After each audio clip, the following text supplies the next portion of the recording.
Solid contact crimp inspection.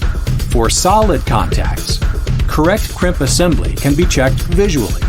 The removed insulation should expose a conductor length that will pass beyond the inspection hole in the contact and still reveal 1/32 to 3/32 of an inch of conductor between the contact and the insulation on the wire. In production settings, crimp tensile strength should be checked periodically. Consult drawings for full specifications. Unacceptable crimps on solid contacts would include wire strands not visible in the inspection hole in the contact crimp barrel, wire strands that are missing, flayed, or curved outside the crimp barrel.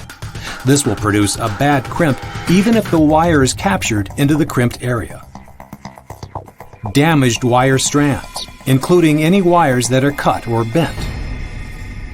Contacts that are not securely fastened onto the wire.